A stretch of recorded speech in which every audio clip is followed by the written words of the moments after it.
Voilà, bonjour à toutes et à tous. Alors, on est très contents à la faculté, avec l'équipe de direction, avec l'ensemble des personnels, enseignants et personnels administratifs, de vous accueillir aujourd'hui. Pour nous, c'est toujours un moment très fort. Alors, on est présent au salon, mais on est présent aussi aujourd'hui, où on peut vous recevoir. Le but pour nous, c'est de mieux vous informer, d'essayer de répondre le maximum à vos questions, et puis aussi de le mieux orienter possible, la meilleure orientation possible pour vous, les lycéens qui êtes présents aujourd'hui, ou les secondes, ou les premières, les terminales. Voilà, ça c'est vraiment ce dont on a à cœur. Donc je suis très heureuse de vous accueillir dans nos locaux. Alors bien sûr, il y a des enjeux qui sont forts, et on en est tout à fait conscient. On est également aussi parents. Donc des enjeux vis-à-vis de l'orientation. Et là, donc moi je vais vous parler plus spécifiquement des staffs, mais c'est très bien pour ceux qui sont venus dès les premières et les secondes et premières. Il y a déjà des secondes et premières dans la salle qui sont venus. Il n'y a que des terminales. Donc je vais vous faire une petite présentation un petit peu des études de STAPS, parler du portail STAPS, comment ça se passe par rapport à la situation actuelle sur Parcoursup que vous êtes amenés à voir et à faire des choix. Et après, dans un second temps, vous présentez notre faculté, l'écosystème dans lequel on évolue. Audrey Bécourt me rejoindra pour vous parler plus spécifiquement du DUST, pour vraiment vous montrer toutes les possibilités qui s'offrent à vous. Je vous parlerai aussi du CREPS qui tient un stand devant l'autre entrée là-bas pour vous montrer aussi que nous, bien sûr qu'on défend les études en STAPS, mais il y a aussi d'autres études qui préparent aux formations des métiers du sport. Et le but pour vous, c'est de trouver la formation qui répond le mieux à votre projet professionnel dans les métiers du sport. Et puis à la fin, je pourrai répondre à vos questions, et puis on aura le temps largement pour vous d'aller aux visites d'installation et à l'autre conférence si vous le souhaitez.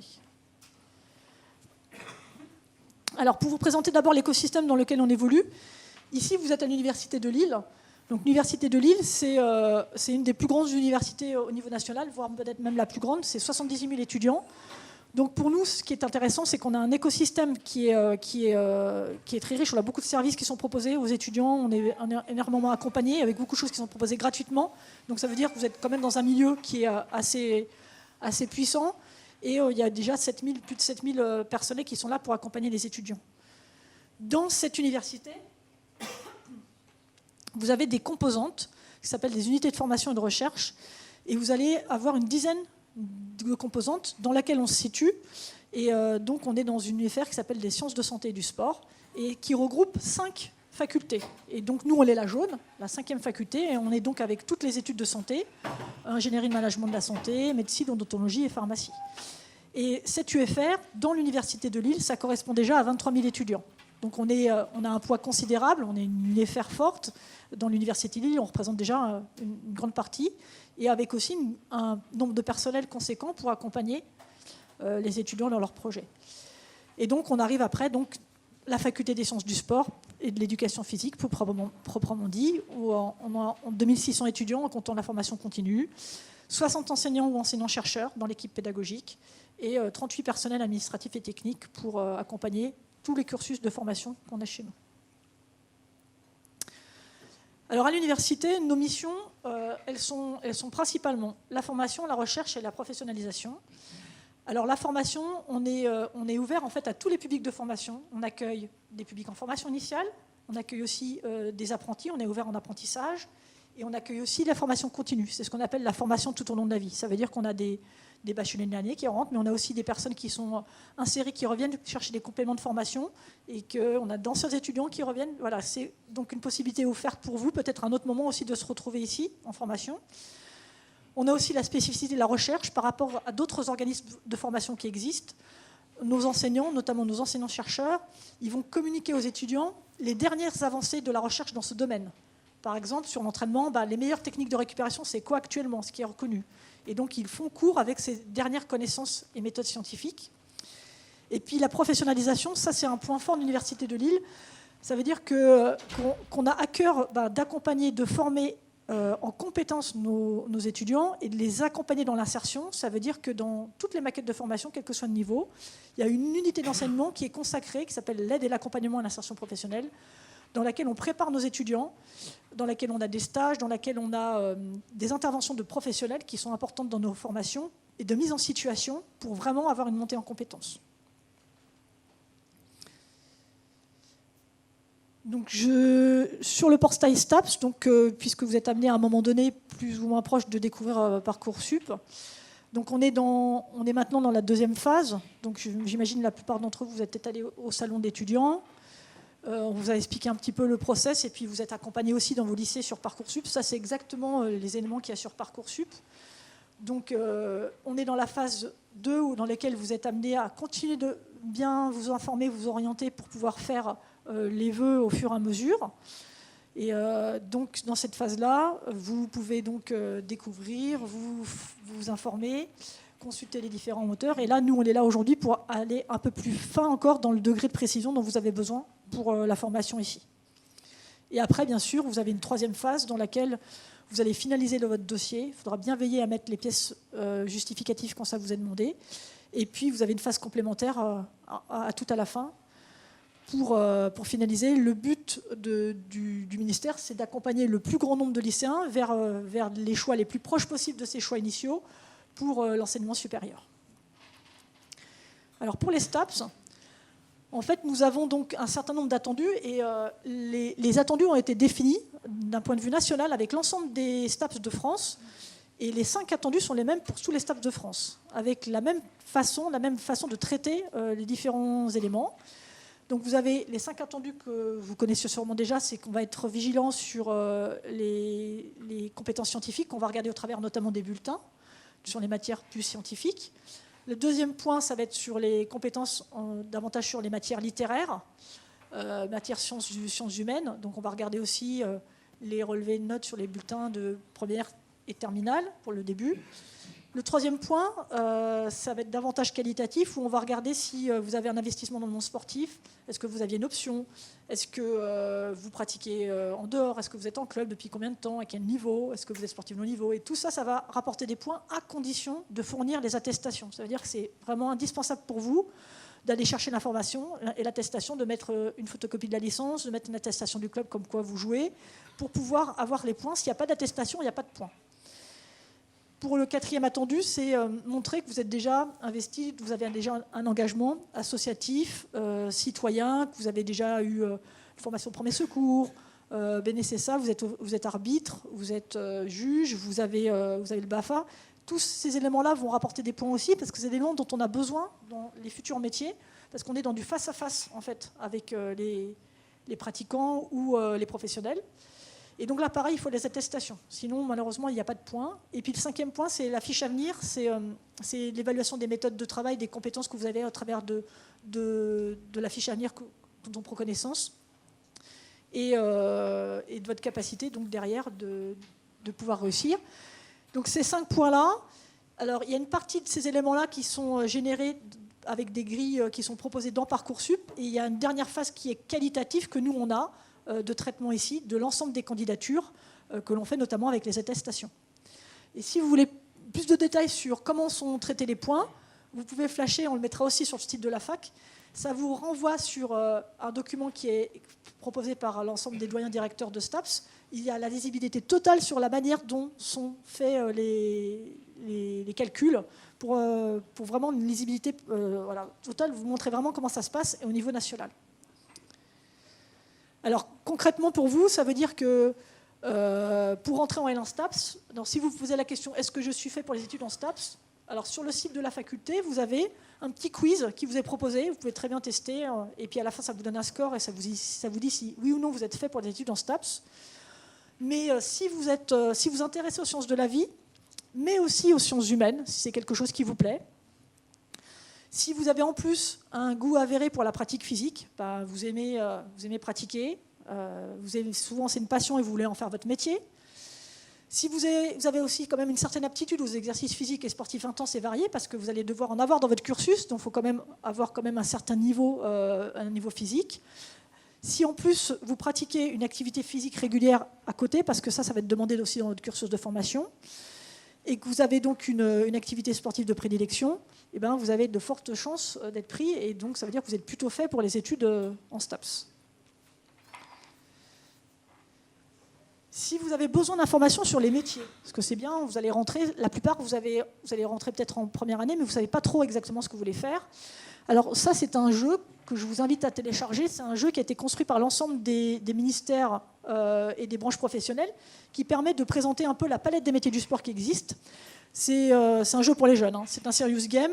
Vous avez une station spatiale, vous créez votre personnage, votre avatar, et puis derrière, le but, c'est de reconstruire la station et de refaire les pièces avec les bons animateurs dans les pièces qui correspondent au bon métier. Donc vous allez découvrir des fiches métiers, et quand vous découvrez une fiche métier, vous découvrez la formation qui prépare à ce métier. Et vous avez plus de 40 métiers différents. Vous allez voir qu'il y a peut-être des métiers qui vont vous surprendre, mais qui permettent effectivement de s'insérer et sur lesquels on prépare. Donc voilà, ça c'est pour mieux vous orienter si vous le souhaitez. C'est gratuit, vous pouvez le télécharger quand vous voulez. Et donc voilà, on arrive enfin au portail. Donc sur Parcoursup, vous avez différents éléments. Vous avez le portail STAPS. À gauche, vous avez la PASS, que vous verrez peut-être tout à l'heure si vous êtes intéressé dans la conférence. Donc c'est la majeure santé dans laquelle on a une mineure en STAPS. Et puis après, à droite, vous avez aussi possibilité de faire un parcours en partenariat avec l'École supérieure de journalisme. C'est aussi un élément que vous voyez sur le portail. Il y a 10 places. Ça nécessite une double inscription, et Université de Lille et École supérieure de journalisme. Mais si vous avez une appétence particulière, ça peut être aussi un bon moyen d'insertion. Et sur le portail STAPS, vous allez avoir plusieurs entrées. La L1 classique, donc je veux faire des études en STAPS. La L1 adaptée, je reviendrai tout à l'heure dessus, c'est une L1 en 2 ans et pas en une seule année. Et à gauche, vous avez cette fois-ci la mineure, c'est-à-dire la LAS, avec donc une mineure en STAPS et une majeure en option en santé. Donc le système PASS-LAS. Voilà. Et vous avez aussi, à côté de ça, vous avez aussi le DUST, qui n'est pas dans le portail aussi. Le DUST qui permet aussi de rentrer dans un système qui n'est pas une licence, qui est un système d'études plus courtes en 2 ans, qui vous sera présenté après mon intervention. Donc voilà tout ce qui s'offre à vous en rentrant dans Parcoursup. Le DUST, PASS-LAS, L1 adapté, L1, et puis l'option journalisme. Alors quand vous rentrez en STAPS, le parcours est pluridisciplinaire. Il se veut pour préparer l'ensemble des mentions qui sont présentées. Et les 4 mentions qu'on couvre permettent de définir 4 secteurs de formation et 4 grandes branches de métiers du sport différentes, qui sont activité physique, adaptée santé, qui sont éducation motricité, entraînement sportif et management du sport. Et je vais vous les présenter après une par une sur les 4. Et si vous voulez de plus amples explications après mon intervention, vous avez à l'étage 4 salles qui correspondent aux 4 mentions pour avoir vraiment du détail. C'est quoi la formation? Est-ce que vous pouvez insister sur les débouchés, etc. Sur le portail, on est tenu par des capacités d'accueil. C'est-à-dire que nous, en fonction de notre équipe pédagogique, de l'équipe administrative, des capacités qu'on a dans les salles, dans les installations sportives, on remonte à la rectrice un certain nombre de places potentielles et la rectrice fixe les capacités. Ça veut dire qu'on ne peut pas prendre plus, et c'est l'affichage que vous avez sur Parcoursup. Donc il y a 40 places pour le DUST, il y a 10 places pour le parcours journalisme, il y a 105 places pour la L1 adaptée en 2 ans, 445 pour la L1 classique et 465 pour la LAS 1. Donc ça, c'est pour rentrer, pour réussir.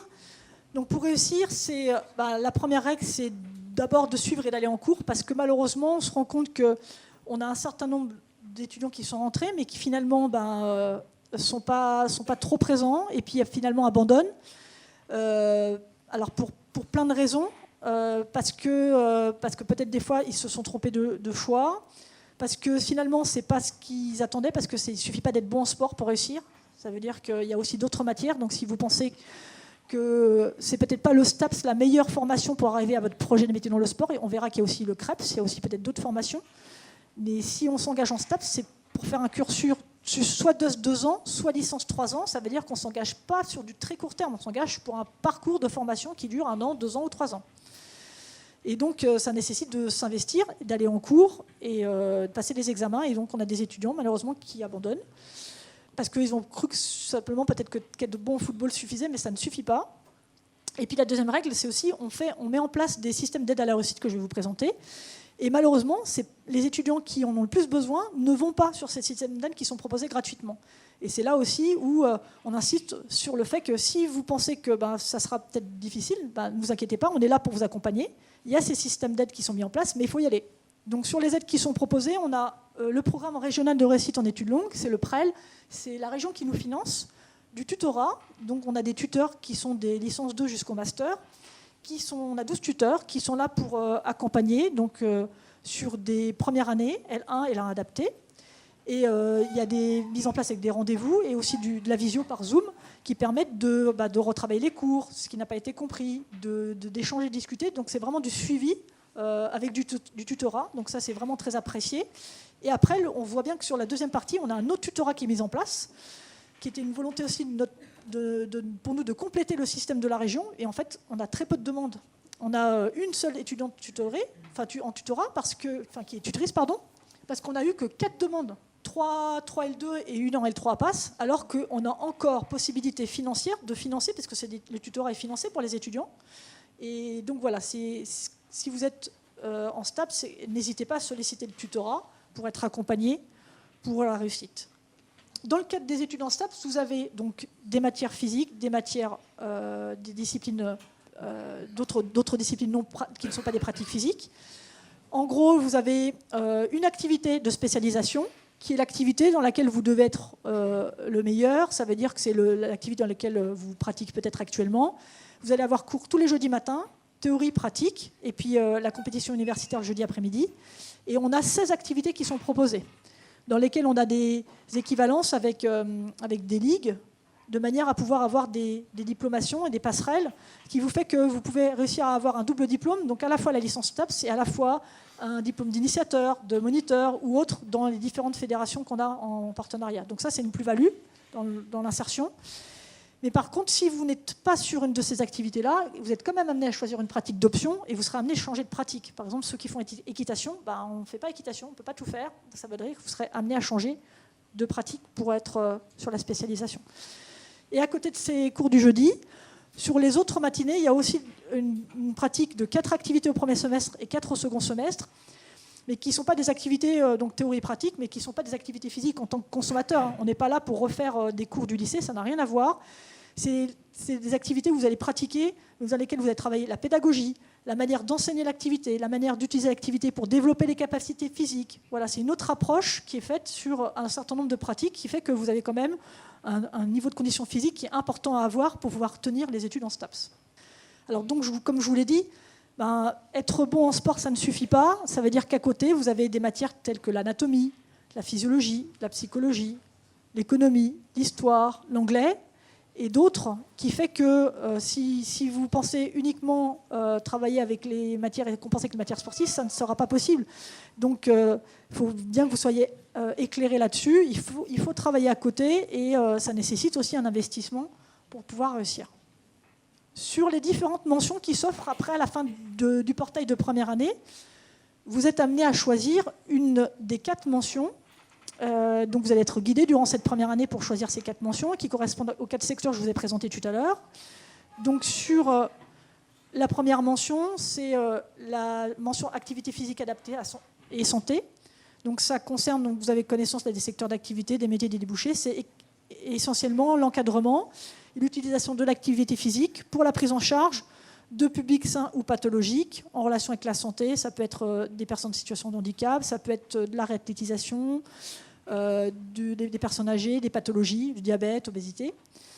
Et vous avez donc une licence qui vous donne une carte professionnelle pour vous insérer avec un niveau de licence, avec des prérogatives d'exercice. Et puis après, si vous le souhaitez, vous pouvez poursuivre aussi dans un niveau de master avec des fonctions davantage de cadre.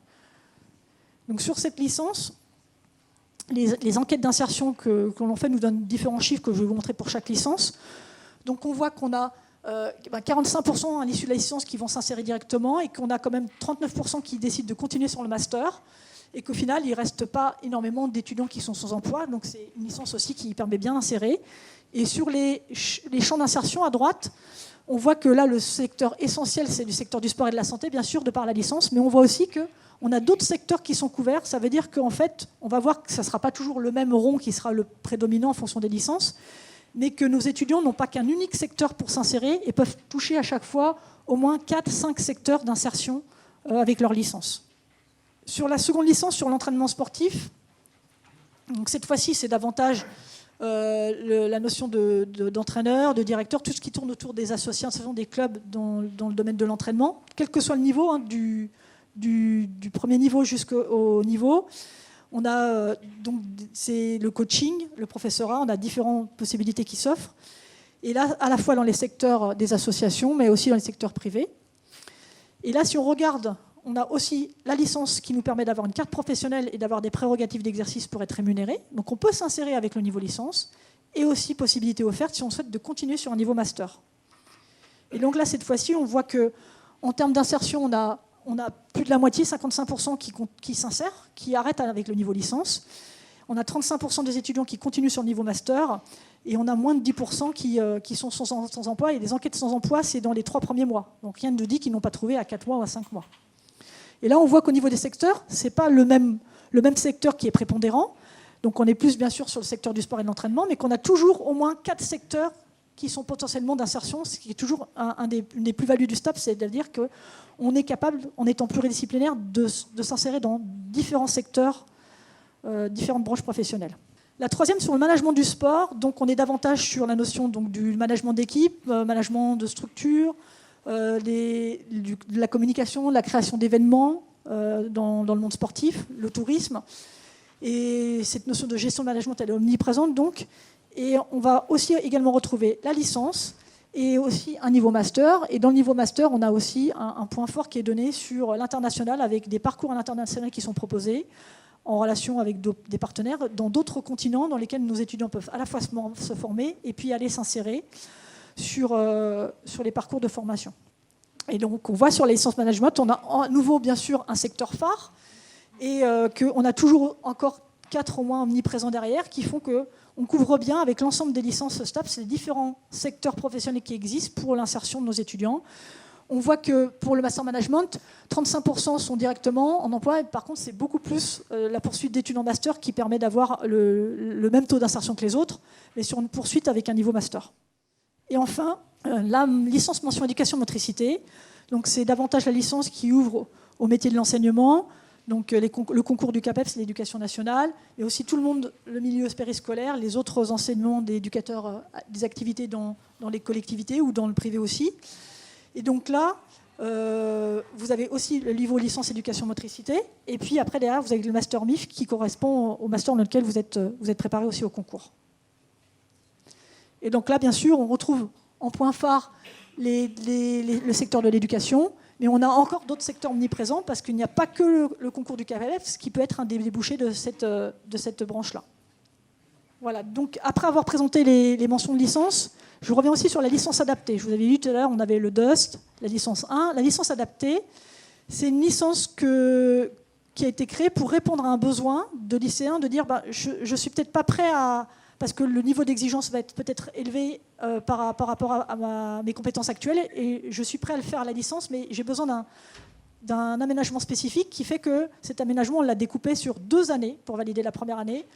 Et dans cet aménagement, on voit qu'il y a un volume hebdomadaire qui est un peu allégé pour permettre, du coup, comme on l'a fait en 2 ans, de permettre d'avoir davantage de travail personnel à côté, moins de présentiel en cours, qu'il y a il y a une remise à niveau physique avec des heures supplémentaires en activité physique qui vont permettre à l'étudiant de se remettre à niveau sur les différentes pratiques pour pouvoir être au même niveau que les autres quand il va continuer sur le niveau de licence 2. Surtout, beaucoup de méthodologie qui est apportée 2 fois 20 heures pour apprendre à apprendre, pour mieux réviser les cours, pour mieux passer les examens, pour mieux prendre les bonnes pratiques pour être autonome sur la gestion de ses cours. Beaucoup plus de cours en TD et pas en cours magistraux, c'est-à-dire les cours magistraux, c'est en amphi comme ceci. Les TD, c'est dans les salles du haut, des petits groupes, par 30-35, où on a plus de temps pour expliquer les choses à chaque étudiant. Des examens en contrôle continu, c'est un peu comme le lycée, des examens réguliers qui fait qu'on travaille régulièrement. Et puis beaucoup de tutorat, donc des entretiens individuels. On va suivre l'étudiant qui est en L1 adapté, beaucoup plus finement que sur une grosse promotion de L1 classique, et du tutorat pour l'aider. Et tout ça, c'est donc un système qui permet au final aussi à l'étudiant de rejoindre la licence 2 comme les L1 classiques. Si le L1 adapté, si en bas c'est trop difficile et qu'il ne s'en sort vraiment pas, on va essayer de le réorienter vers le DUST, qui sont des études plus courtes, qui seront peut-être mieux faites pour lui. Si au contraire c'est trop facile, dès le semestre 2, on va les réorienter dans la L1 classique. Et tout ça, au final, c'est pour arriver à ce que l'ensemble des étudiants, L1 adapté et L1 classique, se retrouvent en licence 2. Et puis, comme je vous l'ai dit tout à l'heure, on a le parcours de licence ESJ, le parcours de licence ESJ. Vous avez un stand aussi pour qu'on puisse répondre à vos questions plus fines. Les étudiants sont là la semaine chez nous, sauf le vendredi. Le vendredi, ils sont avec le EJ. Le EJ, c'est un partenariat qui couvre une quinzaine de licences de l'Université de Lille, ce qui permet d'avoir une coloration sur la formation au journalisme, avec du sport chez nous, mais aussi en histoire, en droit, etc. Et à la fin de la 3e année, le but pour eux, c'est de passer le concours de l'École supérieure de journalisme pour pouvoir se professionnaliser. Si on regarde les taux de réussite, alors vous n'allez peut-être pas tout lire sur le tableau, on a les différentes entrées qu'on a sur les premières et deuxième années. Et si on regarde la L1 STAPS, vous voyez qu'en tenant compte de la capacité d'accueil plus les redoublants, on a à la base 559 inscrits et que déjà on a un certain nombre d'étudiants qui ne viennent pas aux examens, puisqu'on a des étudiants là qui ne sont pas présents et qui ont déjà abandonné, ce qui fait que le taux de réussite aux examens est relativement faible, mais si on fait le pourcentage de réussite au présent, on est déjà à 52%. Dans le système universitaire, ils ont une seconde session qui leur permet d'avoir une seconde chance pour repasser les examens qu'ils n'ont pas eus. Et donc, à sa seconde session, on va récupérer un certain nombre d'étudiants qui vont valider en seconde session. Et au final, on voit que le pourcentage global, à la fin, est de 33%. Ça veut dire que les étudiants STAPS, ce n'est pas si facile que ça. Ça veut dire qu'il y a 33% des étudiants inscrits, pas présents, inscrits, qui, au final, réussissent. Mais bien sûr, il y a une partie de ces étudiants qui sont déjà partis, qui ont arrêté les études en STAPS. Donc, si on prend en compte les pourcentages des étudiants qui sont présents au cours, qui sont présents aux examens, et qui ont eu le tutorat, on a des taux qui sont corrects, mais ça relève à 33% pour ceux qui sont restés uniquement sur le nombre d'inscrits. Alors, réussite, oui, mais pour ceux qui réussissent, on a un très bon taux d'insertion. Ça veut dire que si, effectivement, vous donnez les moyens et que vous vous consacrez pleinement à vos études, l'insertion est tout à fait correcte. À gauche, vous avez les licences. Donc, à la fin de la licence 3e année, parmi ceux qui n'ont pas suivi leurs études. Donc, on a mis de côté ceux qui continuent sur le master. Si on se consacre uniquement à cela, on voit que le taux d'insertion est de 89%. Il y en a 3% qui sont allés vers d'autres projets, qui sont en création d'entreprise, service civique, où ils ont décidé de prendre une année sabbatique. Et puis il reste 8% en recherche d'emploi, ce qui n'est pas beaucoup. Ça veut dire que la plupart, avec leur licence, s'ils ne poursuivent pas des études, ils peuvent, avec leur cadre professionnel, s'insérer dans le monde du travail. Et pour ceux qui continuent dans le niveau master, on voit qu'on a une grande partie qui vont être en emploi, sur des fonctions de cadre, et qu'on a 16% qui vont continuer, donc par exemple vers un doctorat, ou qui vont refaire une autre formation qui va être complémentaire pour aboutir à leur projet. Et donc on a 92% qui sont soit diplômés en emploi ou en poursuite d'études, donc avec des très bons taux aussi du coup pour le master. Et pour vous rassurer, quand on regarde les différentes enquêtes qui font des prospectives de l'emploi dans les années futures, parce que vous, ce qui vous intéresse, c'est de dire, OK, mais dans 3 ans, dans 5 ans, est-ce que la branche professionnelle va continuer de recruter? Est-ce qu'il y aura encore des débouchés? Ben oui, on est dans un secteur qui recrute. Alors, on est sous l'effet de l'influence aussi des événements sportifs, Coupe du monde de rugby, Jeux olympiques, qui entraînera forcément une augmentation du nombre de demandes de licenciés. Et après, derrière, dans tous les métiers du sport, vous voyez, quels que soient un peu les secteurs, dans différents secteurs dans lesquels on est amené à intervenir, on voit que les courbes sont à la hausse et que c'est un secteur qui recrute. Et effectivement, on s'en rend bien compte puisque toutes les semaines, on reçoit des offres qu'on fournit à nos étudiants. Ça peut être des offres d'emploi court ou d'emploi plus pérennes. Et on a souvent beaucoup d'offres qu'on ne peut même pas pourvoir parce que nos étudiants sont déjà aussi en stage et on ne peut pas malheureusement répondre à toutes les offres. Voilà, alors maintenant, donc, pour accompagner au mieux dans la réussite à la faculté, on a la qualité de vie de nos étudiants et tout l'écosystème qu'on met en place, c'est quelque chose aussi qui nous tient à cœur. Parce que la formation, c'est une chose, mais la vie étudiante, c'est aussi un moment important dans la vie du jeune adulte. Et on essaie de mettre toutes les choses avec l'Université de Lille pour que ça se passe au mieux, qu'il puisse profiter de sa vie d'étudiant et des différents services. Donc on a bien sûr des locaux. Vous avez vu, on prend vraiment soin de nos locaux. On a des amphithéâtres, on a des salles de cours pour avoir des cours en collectif plus réduit. On a des salles de travail qui sont dédiées pour les étudiants, pour des espaces pour travailler. On a une bibliothèque universitaire. Alors, on a la chance d'avoir une bibliothèque, c'est rare. Il n'y a pas beaucoup de STAPS qui en ont une. Et nous, c'est la seconde bibliothèque après celle de l'INSEP au nord de Paris, en termes de documentation sur le sport. On a des salles informatiques. On a une salle lounge qu'on verra après pour les étudiants. Et puis, bien sûr, tout est connecté avec le Wi-Fi pour tous.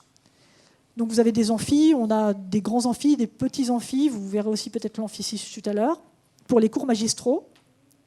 Et puis pour les étudiants, on a différents espaces. Alors la bibliothèque au milieu, salle de TD plus spécifique pour des TD dans lesquels on travaille sur des tests d'effort, par exemple, sur des cours en particulier. Et puis à gauche, on a créé un espace de bien-être. Vous voyez qu'il y a des fauteuils, des sièges de relaxation, une cabine de sieste qui sont aussi, bien sûr, sur réservation, proposés aux étudiants pour qu'on les accompagne et qu'on aménage au mieux leur qualité. Et puis tout un ensemble d'espaces. Alors la salle lounge, c'est la salle en haut à gauche. C'est une salle qui est uniquement pour les étudiants, sans réservation. Ils y vont quand ils veulent, avec des canapés, des tables. Ils peuvent se restaurer. On a une cafétéria avec des distributeurs. On a aussi un espace cafétéria extérieur avec une terrasse. Devant, il y a des espaces avec des espaces gazonnés. On peut aussi pique-niquer. Vous avez des tables de tech-ball pour jouer. Et vous avez même un city qui est à votre disposition. Alors bien sûr, en dehors des cours, pour aller jouer avec vos copains sur le city.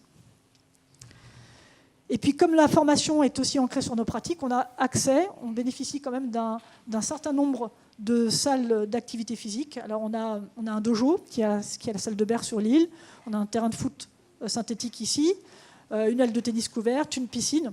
Il y a 7 universités en France qui ont une piscine, donc on a la chance d'avoir encore une piscine. Une grande halle de gym, une salle de boxe, salle à stéromusculation, salle de cirque, un très beau mur d'escalade, une piste d'athlétisme et une salle de danse notamment. Et une grande majorité des installations est ici et une partie est sur l'île.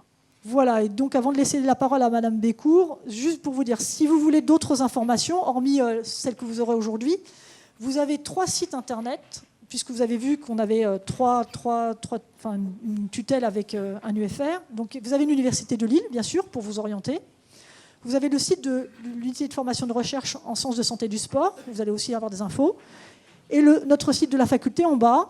Quand vous descendez sur le site, vous allez donc sur Journée porte ouverte. Vous avez un lien en dessous. Quand vous allez cliquer sur ce lien, ça va vous ramener sur une page où on a mis toutes les informations qui sont là pour vous aider. Il y a un test, un quiz pour faire est-ce que je suis fait pour les étudiants STAPS. Il y a le jeudi l'ORAM. Il y a tous les critères de Parcoursup. Vous avez énormément de choses qui sont faites pour mieux vous orienter, le guider le mieux possible pour vos choix d'orientation et d'études. Voilà, je vais laisser la parole à Madame Bécourt pour le DOST et je vous reprends juste après et on aura bientôt fini. Alors bonjour à tous. Donc Madame Garcin vient de vous présenter le parcours de L1, le portail STAPS L1 avec les variantes ESJ L1 adaptées, avec un effectif autour de 500 étudiants. Et à côté de ce gros parcours avec un effectif important, on a un autre diplôme qui s'appelle le DUST, un diplôme d'études universitaires scientifiques et technologiques qui se prépare en 2 ans. C'est une possibilité parmi les vœux que vous pouvez faire sur Parcoursup, au même titre que la L1, la LAS et la L1 aménagée. Et c'est une entrée vers une formation professionnelle qui peut se poursuivre ici en licence professionnelle, et on propose 3 parcours différents de licence professionnelle: la licence AGOAPS, la licence métier de la forme et la licence GDOSSL. Voilà. Donc là je vous présente un petit peu le DUST de manière générale dans l'offre de formation, et c'est vraiment une entrée dans un parcours professionnel et professionnalisant. Alors qu'est-ce que ça veut dire DUST AGAPS? Ça c'est le nom du DUST qui est le seul DUST ici qui est proposé en formation. C'est l'animation et la gestion des activités physiques, sportives et culturelles. Donc, c'est l'objectif premier de ce diplôme, c'est évidemment l'insertion professionnelle au bout de 2 ans. Au bout de 2 ans, à l'issue de ce diplôme, les étudiants ont une carte professionnelle qui leur permet d'être rémunérés quand ils vont encadrer des séances d'animation sportive. Voilà, pour être très clair et très concret. L'ensemble des enseignements qui jalonnent ce parcours sur 2 ans est ciblé sur des mises en situation professionnelle. Donc, tous les intervenants, que ce soit les enseignants de la fac qui viennent du domaine universitaire, du milieu universitaire, ou les professionnels qui interviennent dans ce diplôme professionnel, donc vont partir dans leurs enseignements de mise en situation professionnelle. C'est une spécificité aussi du DUST, c'est ce qui marque la différence avec les enseignements de L1 qui sont beaucoup plus généralistes, plus classiques et fondamentaux. Alors je vais essayer de répondre aux 5 questions qu'on se pose souvent concernant le DUST. Alors, la première question, c'est quelles sont les compétences auxquelles on forme et en fait, quelles sont les compétences qui définissent ce diplôme. La première compétence, c'est animer des séances sportives en toute sécurité, en dehors du public handicapé et en dehors du public sportif de haut niveau. La deuxième compétence porte sur participer à la gestion administrative et financière d'une structure sportive, donc d'un club plus ou moins grand. Et enfin, la troisième compétence qui jalonne cette formation, donc, c'est participer à la communication et à l'organisation des projets sportifs et associatifs. Voilà très concrètement les trois compétences sur lesquelles on cible notre formation.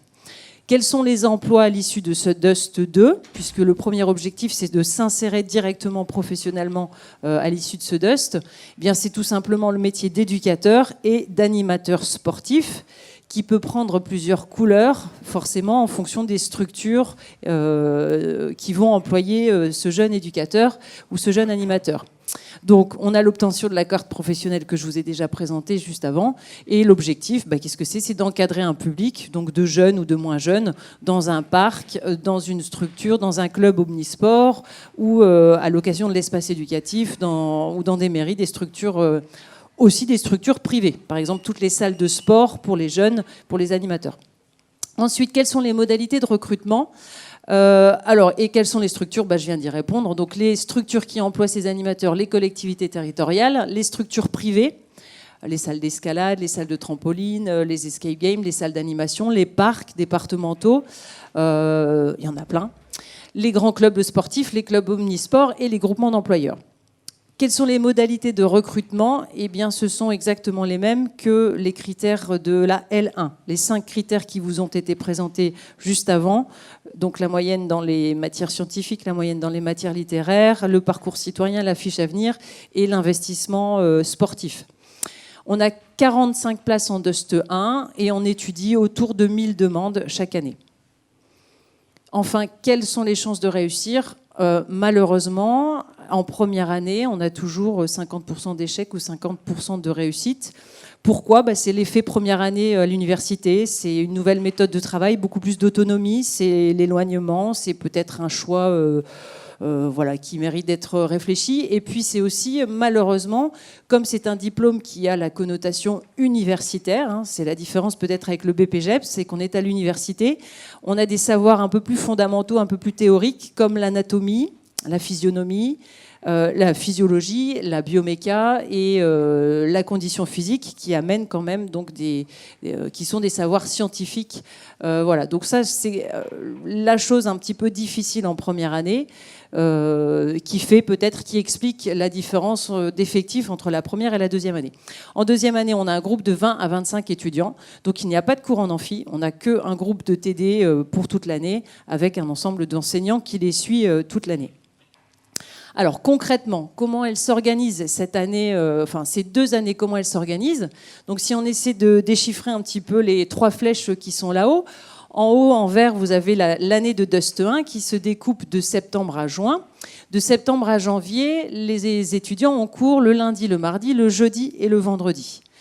On a libéré volontairement le mercredi et le samedi pour que ces étudiants puissent continuer à pratiquer leur activité physique dans leur club, à continuer leur formation d'arbitre, d'initiateur ou à encadrer les jeunes. C'est vraiment le profil d'étudiant qui correspond à la première compétence, animer et encadrer des séances sportives en toute sécurité. Et puis à partir de janvier, donc là aussi c'est vraiment une spécificité de ce DUST et de cette formation professionnalisante, c'est que les étudiants vont être en cours le lundi et le mardi, et à partir du mercredi, ils vont être dans leur structure en train de faire un stage. Donc il y a une convention qui est faite avec les enseignants et avec la structure qui encadre et qui suit ce jeune stagiaire, à raison de 200 à 250 heures. Évidemment, on est là pour les accompagner et le stage doit correspondre à nouveau aux 3 compétences que je vous ai citées précédemment. Donc ça, c'est la première année. À l'issue de la première année, donc là, on a 2 flèches, une flèche bleue et une flèche rose. Pourquoi ? Parce que c'est une formation mixte. C'est-à-dire que les étudiants vont pouvoir choisir de continuer de faire un copier-coller, Dust 1, Dust 2, on approfondit les contenus et on essaie de les inviter à changer un petit peu de stage pour faire un pas de côté et puis découvrir autre chose. Mais il est également possible de partir dans un contrat d'apprentissage. C'est nouveau, cela fait 3 ans que le contrat d'apprentissage existe à la fac. Il y a 150 apprentis, donc les étudiants, c'est vraiment le premier niveau. Les étudiants de Dust, les apprentis Dust, correspondent au premier niveau de nos formations en apprentissage. Donc, le contrat d'apprentissage, eh bien, c'est 2 jours à la fac et le reste du temps dans la structure. Donc, on a un statut particulier, le statut d'apprenti, c'est-à-dire qu'on est salarié dans une entreprise, donc on gagne un pourcentage du SMIC et on est tenu également d'assister aux cours à la fac. Tout ça, évidemment, avec un accompagnement d'un maître d'apprentissage et d'un tuteur académique à la fac, et puis l'ensemble du calendrier pédagogique et des cours qui sont organisés pour qu'il n'y ait aucun problème pour les 2 formations. Voilà. À l'issue du DUST, donc comme je vous l'ai expliqué tout à l'heure lors de la première diapositive, il est possible de continuer. Il y a au moins 3 possibilités, on va dire globalement, si on doit résumer. La première, c'est à l'issue du DUST, on trouve du travail et on rentre dans le milieu professionnel. La deuxième possibilité, c'est de candidater vers une de nos licences professionnelles, la licence AGOAPS, qui prépare au métier de la natation, activité aquatique et surveillance. La deuxième licence professionnelle qui porte sur les métiers de la forme.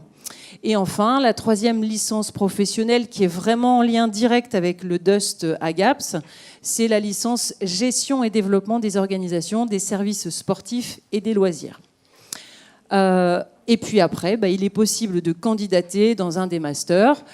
Il est également possible, à la marge, à l'issue du DUST 2, de réintégrer un parcours général en licence 2, d'accord, pas en licence 3, sous couvert d'avoir une lettre de motivation, un CV et un projet professionnel tout à fait valide. Et voilà. Voilà. Donc, j'en ai fini avec le DUST. Merci beaucoup. On a presque fini. C'était vraiment pour pouvoir vous éclairer qu'en fait, vous voyez bien que sur les formations universitaires, vous avez plusieurs modèles qui vous sont proposés. La L1, la L1 adaptée. Donc la L1, licence 1, 2, 3. La L adaptée, je prends un peu plus de temps, mais au final, je vais quand même aussi pouvoir rentrer dans une L2 et finir ma licence. Le DUST qui permet aussi de s'insérer, mais sur une formation plus courte, mais aussi, si on veut, de poursuivre des études. Donc c'est vous, avec l'ensemble de ces éléments, qui allez pouvoir voir qu'est-ce qui me convient le mieux par rapport à mes compétences actuelles, mon projet professionnel. Et vous avez un ensemble de possibilités. Mais l'université, ce n'est pas la seule possibilité de se former pour arriver dans les métiers du sport. Notamment, il y a aussi le CREPS. Il y a un stand aussi qui est proposé, qui est tenu ici pour vous aider. Le CREPS va vous proposer aussi des formations alors qui sont plus courtes, qui ne donnent pas les mêmes diplômes, puisque ce sont des BP ou des DGEPS qui vous sont proposés. Donc des formations plus courtes qui sont qui peuvent être offertes aux bacheliers, mais avec un contingent. Mais sinon, c'est aussi des formations offertes aux non-bacheliers, qui sont aussi sur des secteurs comme les nôtres, sur l'entraînement, l'éducation, le coach sportif ou maître nageur. Donc brevet professionnel avec des éléments d'entrée aussi, des prérequis pour rentrer, mais qui ne vont pas vous délivrer les diplômes universitaires. Donc c'est des formations différentes qui aboutissent à des secteurs qui sont plus ou moins les mêmes, mais qui aboutissent pas forcément au même métier et au même niveau de qualification. Et donc sur le CREPS, vous pouvez aussi émarger sur l'apprentissage, et vous pouvez donc avoir, comme je vous l'ai dit, il y a un petit contingent de places sur Parcoursup que vous pouvez voir sur le CREPS, qui sont de 42, destinés où vous êtes pris en charge sur les formations, donc formation plus courte avec le BP. Donc voilà, vous avez le BP, la L1, la L adaptée, le DUST, une palette qui s'offre à vous. Et si vous hésitez, moi je vous invite à postuler sur le plus grand nombre de choix qui sont cohérents avec votre projet, parce qu'au final, sur Parcoursup, à la fin, vous recevez les éléments et c'est vous qui choisissez à la fin ce dans quoi vous voulez aller. Le but, c'est que vous ayez le plus de choix possible qui s'offrent à vous pour à la fin prendre la décision finale. Donc n'hésitez pas à multiplier les choix, y compris sur l'ensemble des STAPS qui s'offrent à vous sur Parcoursup, dans la limite de la préférence au niveau du département pour nous. Mais voilà, n'hésitez pas à multiplier, si ça vous est possible, les choix pour être pris au cas où dans un autre STAPS si votre premier choix n'est pas le bon. Voilà, je vous remercie de votre attention.